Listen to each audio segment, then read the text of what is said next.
நாட்டு இளம் அரசர்களுக்குள்ள சண்டை வந்துருது. 2 பேருமே கல்யாணம் ஆகாத இளவரசர்கள், 2 பேருக்கும் ஒரு போர் வருது. அதுல ஒருத்தன் தோத்துறான். இந்த ஜெயிச்ச நாட்டு மன்னன் இருக்கான்ல, அவனுக்கு கல்யாணம் ஆகல, இவனுக்கு கல்யாணம் ஆகல.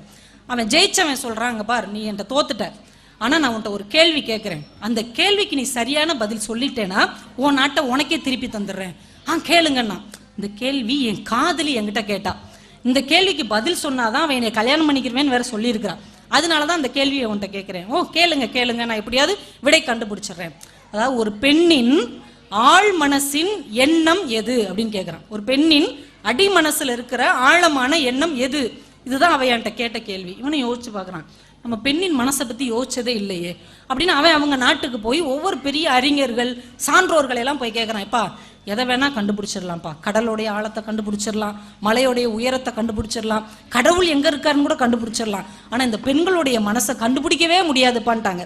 அப்ப எப்படிதான் இதை கண்டுபிடிக்கிறது? நம்ம நாட்டு எல்லையில ஒரு சூனியக்கார கிழவி இருக்கா, அவள்கிட்ட வேணா நீ கேட்டு பாரு, எப்படியா கண்டுபிடிச்சு மை போட்டாவது கண்டுபிடிச்சிருவா.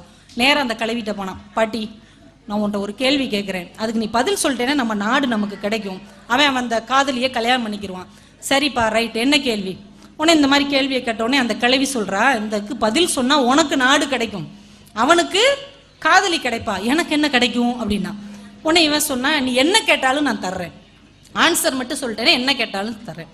உடனே அந்த கேள்வி பதில் சொன்னான், ஒரு பொண்ணுடைய அடிமனதின் ஆழமான எண்ணம் என்ன தெரியுமா? அவ சம்பந்தப்பட்ட முடிவுகளை அவளே எடுப்பதுதான் அவளுடைய அடிமனசின் எண்ணம். அவ சம்பந்தப்பட்ட முடிவை அவட்ட விட்டுறணும், அதுதான். அப்படியான்ட்டு இவன் ஓடி போய் அந்த அரசன்ட்ட சொன்னான். அவன் காதலிட்ட சொன்னான். கரெக்டுன்னு அவ கல்யாணம் பண்ணிக்கிட்டான். இவன் வாக்கை காப்பாத்தி நாட்டை கொடுத்துட்டான். இப்ப இவன் சூனியக்காரிட்ட கொடுத்த வாக்கை காப்பாத்தணும்ல. நேரம் அந்த கிழவிட்ட போய், பாட்டி, நீ சொன்ன விடை கரெக்டா இருந்ததுனால நாடு கிடைச்சிருச்சு, உனக்கு என்ன வேணும்? உடனே அந்த கிழவி கேட்டா, என்னை கல்யாணம் பண்ணிக்கோ.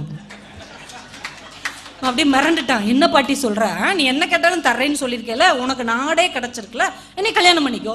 அவனுக்கு வேற மறுக்க முடியல, அவன் ரொம்ப நல்ல அரசன். சரின்னு அந்த கிழவியை கல்யாணம் முடிச்சு அரண்மனையில கூட்டு வந்து வச்சிருக்கிறான். அரண்மனைக்குள்ள வந்தோடனே அவன் தேவதையா மாறிடுறான். அப்படி அசந்துட்டான். இப்படி தேவதையா மாறின, இந்த பார், ஒரு 2 ஆப்ஷன் உனக்கு தர்றேன். ஒன்னு, அரண்மனைக்குள்ள இருக்கும் போது தேவதையா இருப்பேன், வெளியில வந்தா கிழவியா மாறிடுவேன். அப்படி இல்லைன்னா வெளியில வரும்போது தேவதையா இருப்பேன், அரண்மனைக்குள்ள வரும்போது சூனியக்கார கிழவியா மாறிடுவேன். 2 ஆப்ஷன், உனக்கு எது வேணும்? கொஞ்ச நேரம் யோசிச்சுட்டு டக்குன்னு ஒரு பதில் சொன்னான், இது உன் சம்பந்தப்பட்ட விஷயம், நீயே முடிவெடு அப்படின்ட்டான். அவன் பதில் சொல்லாம, இது உன் சம்பந்தப்பட்ட விஷயம், நீயே முடிவெடுனோடனே இவகிட்டே அந்த முடிவு ஒப்படைக்கப்பட்டதால் அந்த சூனியக்கார கிழவி, இனிமேல் நான் வீட்டுக்குள்ளேயும் சரி வெளியிலேயும் சரி தேவதையாகத்தான் இருப்பேன் என்று ஒரு முடிவை எடுத்துட்டான்.